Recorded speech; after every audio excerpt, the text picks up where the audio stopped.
Seven Sermones ad Mortuis, 7 Sermons to the Dead. CG Jung, 1916. Translation by Stephen A. Haller. 7 Exhortations to the Dead, written by Basilides of Alexandria, the city where East and West meet. The first sermon. The dead came back from Jerusalem, where they did not find what they were seeking. They asked admittance to me and demanded to be taught by me, and thus I taught them. Hear ye, I begin with nothing. Nothing is the same as fullness. In the endless state, fullness is the same as emptiness.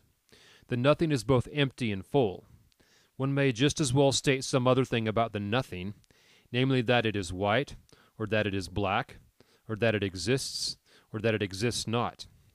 That which is endless and eternal has no qualities, because it has all qualities.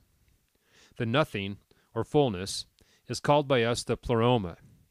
In it thinking and being cease, because the eternal is without qualities. In it there is no one, for if anyone were, he would be differentiated from the pleroma and would possess qualities which would distinguish him from the pleroma. In the pleroma there is nothing and everything. It is not profitable to think about the pleroma, for to do that would mean one's dissolution. The created world is not in the pleroma, but in itself. The pleroma is the beginning and end of the created world. The pleroma penetrates the created world as the sunlight penetrates the air everywhere. Although the pleroma penetrates it completely, the created world has no part of it, just as an utterly transparent body does not become either dark or light in color as the result of the passage of light through it. We ourselves, however, are the pleroma, so it is the pleroma that is present within us. Even in the smallest point, the pleroma is present without any bounds, eternally and completely, for small and great are the qualities which are alien to the pleroma. The pleroma is the nothingness which is everywhere complete and without end. It is because of this that I speak of the created world as a portion of the pleroma, but only in an allegorical sense, for the pleroma is not divided into portions, for it is nothingness. We also are the total pleroma, for figuratively the pleroma is an exceedingly small, hypothetical, even non-existent point within us, and also it is the limitless firmament of the cosmos about us. Why, however, do we discourse about the pleroma, if it is the all, and also nothing? I speak of it in order to begin somewhere, and also to remove from you the delusion that somewhere within or without there is something absolutely firm and definite. All things which are called definite and solid are but relative, for only that which is subject to change appears definite and solid. The created world is subject to change. It is the only thing that is solid and definite, since it has qualities. In fact, the created world is itself but a quality. We ask the question, how did creation originate?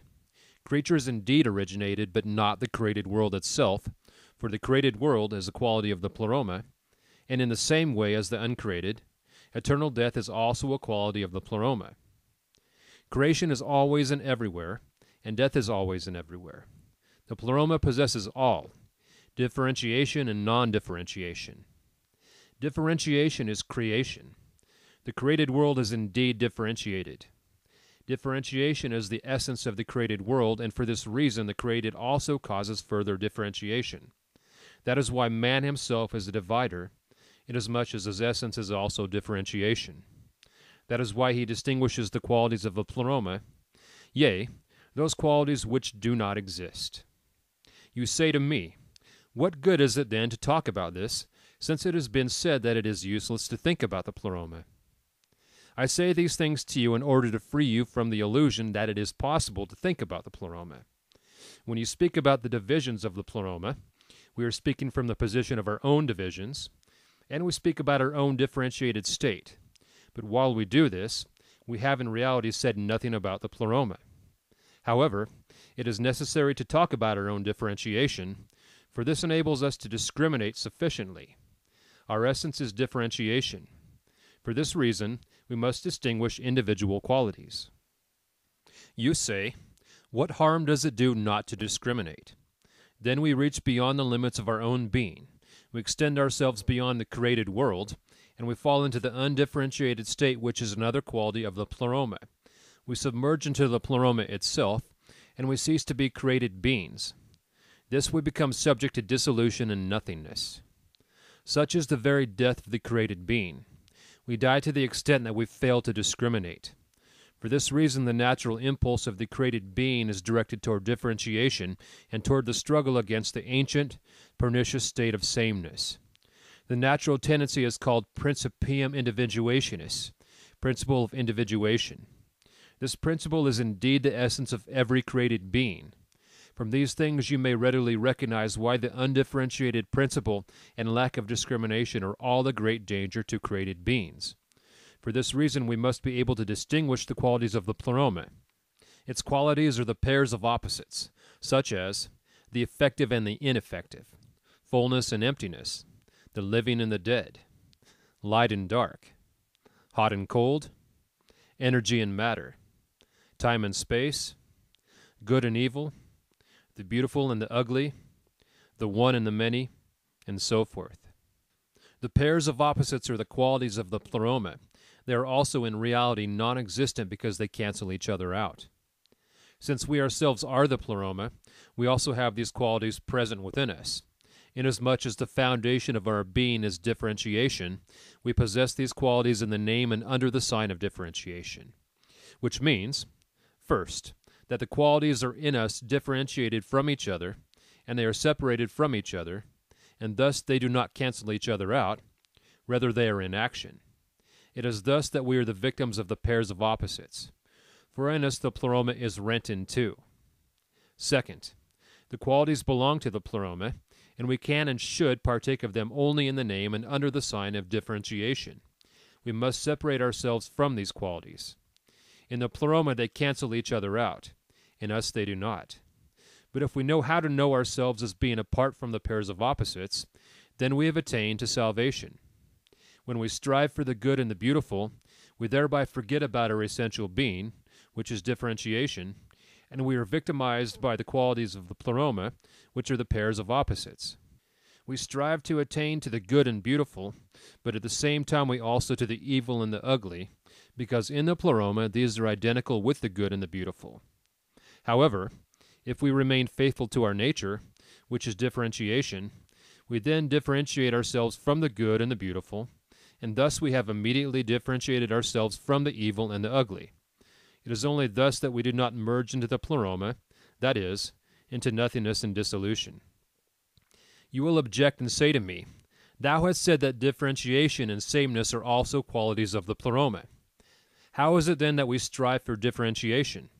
Are we not then true to our natures, and must we then also eventually be in the state of sameness, while we strive for differentiation?" What you should never forget is that the pleroma has no qualities. We are the ones who create these qualities through our thinking.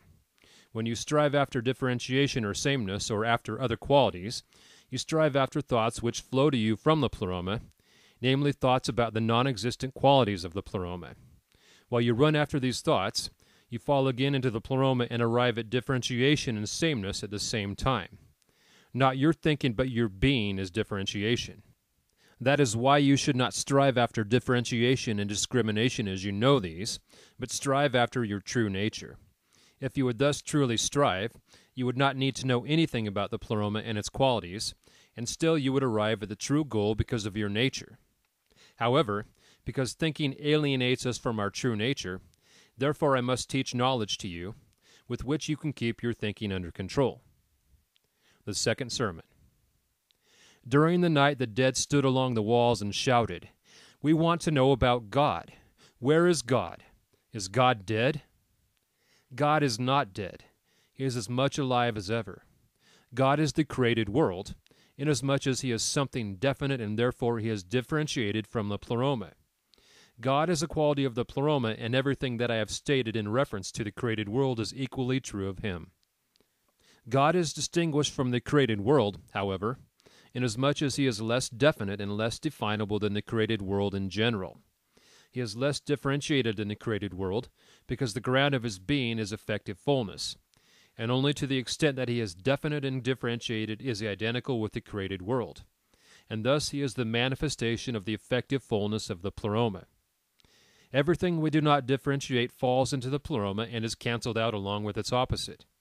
Therefore, if we do not discern God, then the effective fullness is cancelled out for us. God also is himself the pleroma, even as the smallest point within the created world, as well as within the uncreated realm, is itself the pleroma. The effective emptiness is the being of the devil. God and devil are the first manifestations of the nothingness, which we call the pleroma. It does not matter whether the pleroma is or is not, for it cancels itself out in all things. The created world, however, is different. Inasmuch as God and devil are created beings, they do not cancel each other out. Rather, they stand against each other as active opposites. We need no proof of their being. It is sufficient that we must always speak about them. Even if they did not exist, the created being would forever, because of its own differentiated nature, bring them forth out of the pleroma. All things which are brought forth from the pleroma by differentiation are pairs of opposites.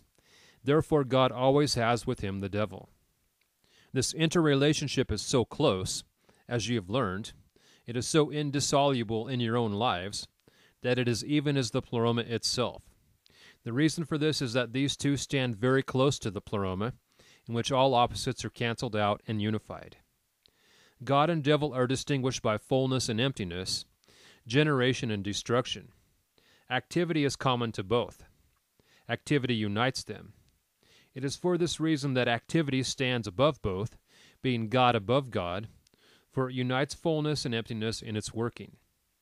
There is a God about whom you know nothing, because men have forgotten him. We call him by his name, Abraxas. He is less definite than God or devil. In order to distinguish God from him, we call God Helios, or the sun. Abraxas is activity. Nothing can resist him but the unreal, and thus his active being freely unfolds. The unreal is not, and therefore cannot truly resist. Abraxas stands above the sun and above the devil. He is the unlikely likely one, who is powerful in the realm of unreality. If the pleroma were capable of having a being, Abraxas would be its manifestation. Although he is activity itself, he is not a particular result, but result in general. He is still a created being, inasmuch as he is differentiated from the pleroma. The sun has a definite effect, and so does the devil. Therefore they appear to us more effective than the undefinable Abraxas. For he is power, endurance, change. At this point the dead caused a great riot, because they were Christians. The third sermon. The dead approached like mist out of the swamps, and they shouted, "Speak to us further about the highest God." Abraxas is the God whom it is difficult to know. His power is the very greatest, because man does not perceive it at all. Man sees the summum bonum, supreme good of the sun, and also the infimum malum of the devil. But Abraxas he does not see, for he is undefinable life itself, which is the mother of good and evil alike. Life appears smaller and weaker than the summum bonum, supreme good, wherefore it is hard to think that Abraxas should supersede it in his power the sun, which is the radiant foundation of all life force. Abraxas is the sun and also the eternally gaping abyss of emptiness, of the diminisher and the dissembler, the devil. The power of Abraxas is twofold. You cannot see it, because in your eyes the opposition of this power seems to cancel it out. That which is spoken by God the Son is life. That which is spoken by the devil is death. Abraxas, however, speaks the venerable and also accursed word, which is life and death at once. Abraxas generates truth and falsehood, good and evil, light and darkness with the same word and the same deed. Therefore Abraxas is truly the terrible one. He is magnificent even as the lion at the very moment when he strikes his prey down. His beauty is like the beauty of a spring morn. Indeed, he is himself the greater Pan, and also the lesser. He is Priapos. He is the monster of the underworld, the octopus with 1,000 tentacles. He is the twistings of winged serpents and of madness. He is the hermaphrodite of the lowest beginning. He is the lord of toads and frogs, who live in water and come out into the land, and who sing together at high noon and at midnight. He is fullness, uniting itself with emptiness. He is the sacred wedding. He is love and the murder of love. He is the Holy One and his betrayer. He is the brightest light of day and the deepest night of madness. To see him means blindness. To know him is sickness. To worship him is death. To fear him is wisdom. Not to resist him means liberation. God lives behind the sun. The devil lives behind the night. What God brings into birth from the light, that devil pulls into the night. Abraxas, however, is the cosmos, its genesis and its dissolution. To every gift of the God the Son, the devil adds his curse. All things which you beg from God the Son generate an act of the devil. All things which you accomplish through God the Son add to the effective might of the devil. Such is the terrible Abraxas. He is the mightiest manifest being, and in him creation becomes frightened of itself. He is the revealed protest of creation against the pleroma and its nothingness. He is the terror of the son, which he feels against his mother. He is the love of the mother for her son. He is the delight of earth and the cruelty of heaven. Man becomes paralyzed before his face. Before him exists neither question nor answer. He is the life of creation. He is the activity of differentiation. He is the love of man. He is the speech of man. He is both the radiance and the dark shadow of man. He is deceitful reality. Here the dead howled and raved greatly, for they were still incomplete ones. The fourth sermon. Grumbling, the dead filled the room and said, "Speak to us about gods and devils, thou accursed one." God the Son is the highest good, the devil is the opposite. Thus you have two gods. But there are many great goods and many vast evils, and among them there are two god-devils, one of which is the burning one, and the other the growing one. The burning one is Eros in his form as a flame. It shines and it devours. The growing one is the tree of life. It grows green, and it accumulates living matter as it grows. Eros flames up and then dies away. The tree of life, however, grows slowly and reaches stately stature throughout countless ages. Good and evil are united in the flame. Good and evil are united in the growth of the tree. Life and love oppose each other in their divinity. Immeasurable, like the host of the stars, is the number of gods and devils. Every star is a god, and every space occupied by a star is a devil. And the emptiness of the whole is the pleroma. The activity of the whole is Abraxas, only the unreal opposes him. 4 is the number of the chief deities, because 4 is the number of the measurements of the world. 1 is the beginning, God the Son. 2 is Eros, because he expands with a bright light and combines 2. 3 is the tree of life, because it fills space with bodies.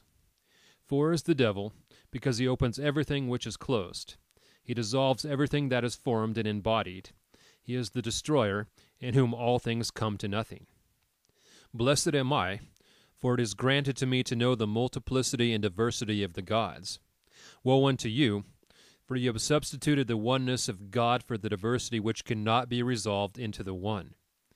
Through this you have created the torment of incomprehension and the mutilation of the created world, the essence and law of which is diversity.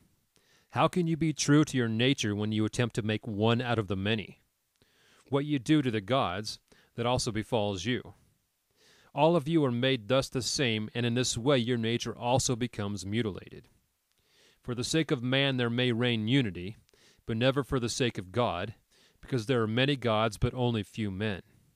The gods are mighty, and they bear their diversity, because like the stars they stand in solitude, and are separated by vast distances one from the other. Humans are weak and cannot bear their own diversity, because they live close to each other, and are desirous of company, so that they cannot bear their own distinct separateness. For the sake of salvation do I teach you that which is to be cast out, for the sake of which I myself have been cast out. The multiplicity of the gods equals the multiplicity of men. Countless gods are waiting to become men. Countless gods have already been men. Man is a partaker of the essence of the gods. He comes from the gods, and he goes to God. Even as it is useless to think about the pleroma, so it is useless to worship the number of the gods. Least of all is it of any use to worship the first God, the effective fullness and the highest good. Through our prayer, we cannot add to it and we cannot take away from it, because the effective emptiness swallows everything. The gods of light compose the heavenly world, which is multiple and stretches into infinity, and which expands without end. Their highest lord is God the Sun. The dark gods constitute the underworld. They are uncomplicated, and they are capable of diminishing and shrinking into infinity. Their deepest lord is the devil, the spirit of the moon, the serf of the earth, who is smaller, colder, and deader than the earth. There is no difference in the power of the heavenly and the earthly gods. The heavenly ones expand, the earthly ones diminish. Both directions stretch into infinity. The fifth sermon. The dead were full of mocking and cried, "Teach us, thou fool, about church and holy community." The world of the gods is manifest in spirituality and sexuality. The heavenly gods appear in spirituality, the earth gods appear in sexuality. Spirituality receives and comprehends. It is feminine, and therefore we call it mater coelestis, the heavenly mother. Sexuality generates and creates. It is masculine, and therefore we call it phallos, the earthly father. The sexuality of man is more earthly, while the sexuality of woman is more heavenly. The spirituality of man is more heavenly, for it moves in the direction of the greater. On the other hand, the spirituality of woman is more earthly, for it moves in the direction of the smaller. Deceitful and devilish is the spirituality of the man who goes toward the smaller. Deceitful and devilish is the spirituality of the woman who goes toward the greater. Each is to go to its own place. Man and woman become a devil to each other when they do not separate their spiritual paths, for the nature of created beings is always of the nature of differentiation. The sexuality of man goes to that which is earthly. The sexuality of woman goes to that which is spiritual. Man and woman become a devil to each other if they do not discriminate between their two forms of sexuality. Man shall know that which is smaller, woman that which is greater. Man shall separate himself from spirituality and from sexuality alike. He shall call spirituality mother, and he shall enthrone her between heaven and earth.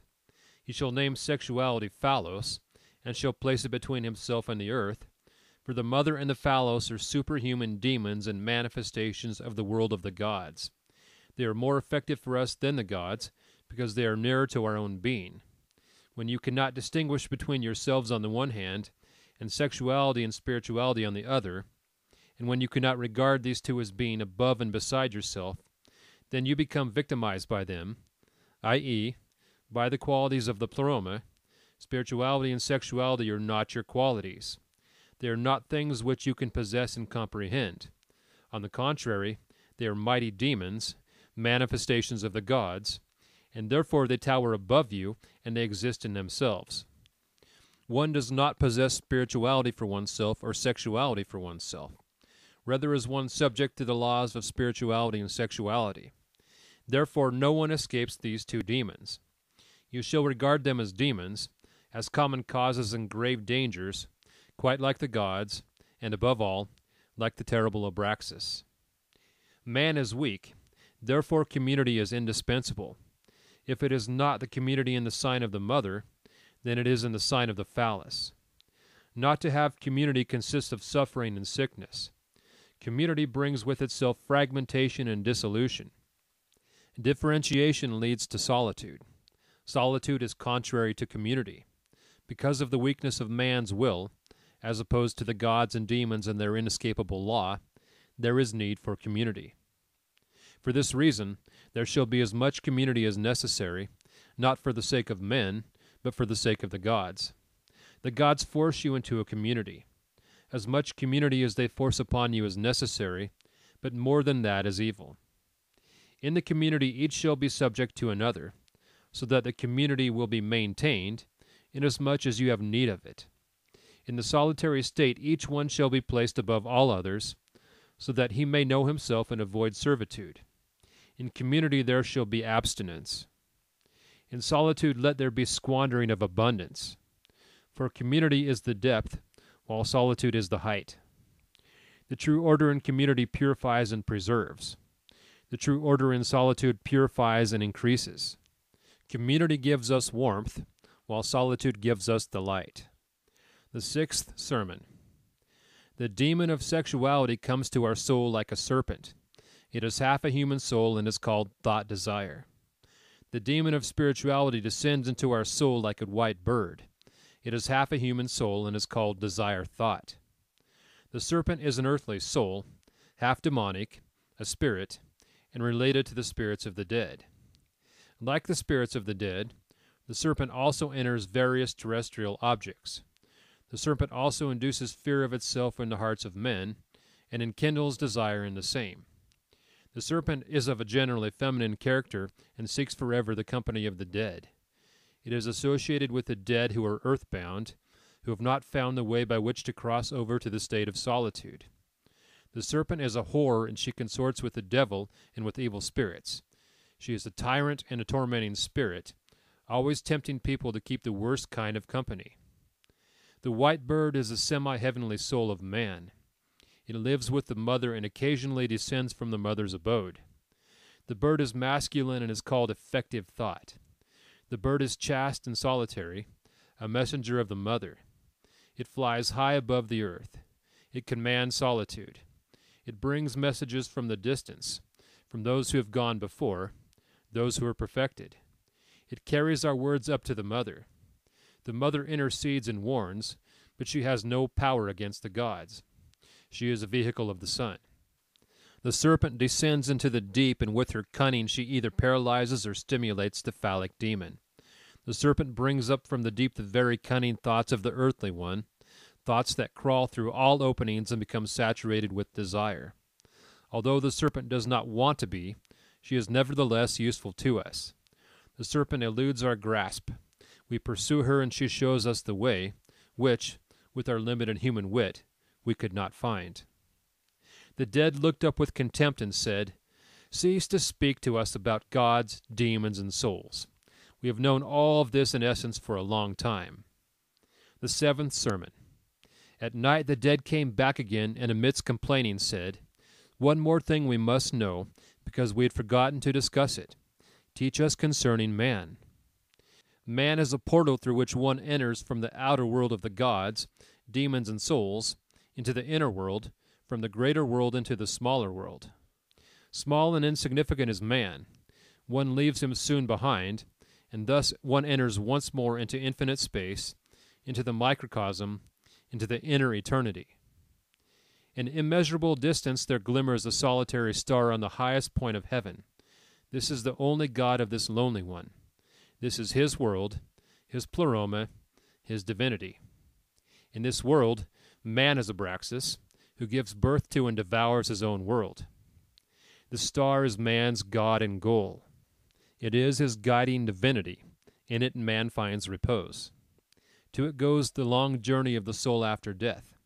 In it shine all things which otherwise might keep man from the greater world with the brilliance of a great light. To this one, man ought to pray. Such a prayer increases the light of the star. Such a prayer builds a bridge over death. It increases the light of the microcosm. When the outer world grows cold, this star still shines. There is nothing that can separate man from his own God, if man can only turn his gaze away from the fiery spectacle of Abraxas. Man here, God there. Weakness and insignificance here, eternal creative power there. Here is but darkness and damp cold. There all is sunshine. Upon hearing this the dead fell silent, and they rose up like smoke rises over the fire of the shepherd who guards his flock by night. And that ends 7 Sermons to the Dead by Carl Jung, translated by Stephen A. Haller. Thanks for listening.